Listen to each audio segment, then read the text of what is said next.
അനുദിന വചനവും വിചിന്തനവും. Penuel face of God. വിശുദ്ധ ലൂക്കയുടെ സുവിശേഷം 6-ാം അധ്യായം 39 മുതൽ 45 വരെയുള്ള തിരുവചനങ്ങൾ. അവൻ ഒരു ഉപമയും അവരോട് പറഞ്ഞു. കുരുടന് കുരുടനെ നയിക്കുവാൻ സാധിക്കുമോ? ഇരുവരും കുഴിയിൽ വീഴുകയില്ലേ? ശിഷ്യൻ ഗുരുവിനേക്കാൾ വലിയവനല്ല. എന്നാൽ എല്ലാം പഠിച്ചു കഴിയുമ്പോൾ അവൻ ഗുരുവിനെ പോലെയാകും.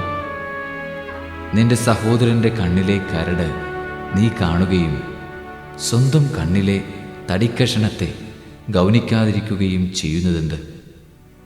സ്വന്തം കണ്ണിലെ തടിക്കഷണം കാണാതിരിക്കെ, സഹോദര, നിന്റെ കണ്ണിലെ കരട് ഞാനെടുത്ത് കളയട്ടെ എന്ന് പറയാൻ നിനക്ക് എങ്ങനെ കഴിയും? കപടനാട്യക്കാര, ആദ്യമേ നിന്റെ കണ്ണിലെ തടിക്കഷണം എടുത്തു മാറ്റുക.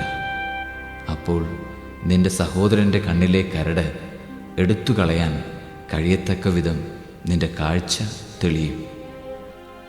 നല്ല വൃക്ഷം ചീത്ത ഫലങ്ങൾ പുറപ്പെടുവിക്കുന്നില്ല, ചീത്ത വൃക്ഷം നല്ല ഫലങ്ങളും. ഓരോ വൃക്ഷവും ഫലം കൊണ്ട് തിരിച്ചറിയപ്പെടുന്നു. മുൾച്ചെടിയിൽ നിന്ന് അത്തിപ്പഴമോ ഞെരിഞ്ഞിലിൽ നിന്ന് മുന്തിരിപ്പഴമോ ലഭിക്കുന്നില്ലല്ലോ. നല്ല മനുഷ്യൻ തൻ്റെ ഹൃദയത്തിലെ നല്ല നിക്ഷേപത്തിൽ നിന്ന് നന്മ പുറപ്പെടുവിക്കുന്നു. ചീത്ത മനുഷ്യൻ തിന്മയിൽ നിന്ന് തിന്മ പുറപ്പെടുവിക്കുന്നു.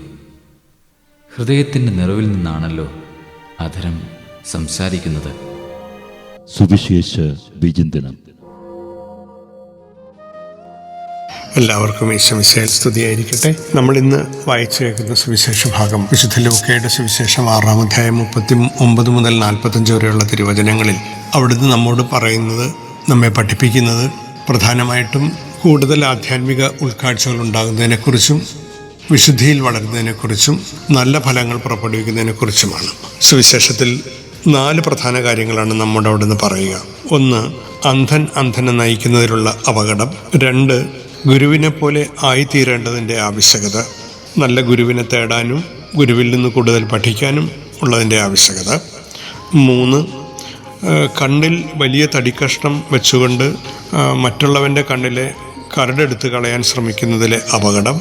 4, ഫലത്തിൽ നിന്ന് വൃക്ഷത്തെ തിരിച്ചറിയേണ്ടതിൻ്റെ ആവശ്യകതയെക്കുറിച്ച്. ഈ 4 കാര്യങ്ങളെക്കുറിച്ചും വിശദമായി സംസാരിക്കുമ്പോൾ നമ്മൾ മനസ്സിലാക്കേണ്ട 3 പ്രധാന കാര്യങ്ങളാണെന്ന് തോന്നുന്നു. 1, നമ്മളെക്കുറിച്ച് തന്നെ നമ്മൾ കൂടുതൽ അറിയേണ്ടതിൻ്റെ ആവശ്യകത, സ്വയാവബോധത്തിൽ വളരേണ്ടതിൻ്റെ ആവശ്യകത.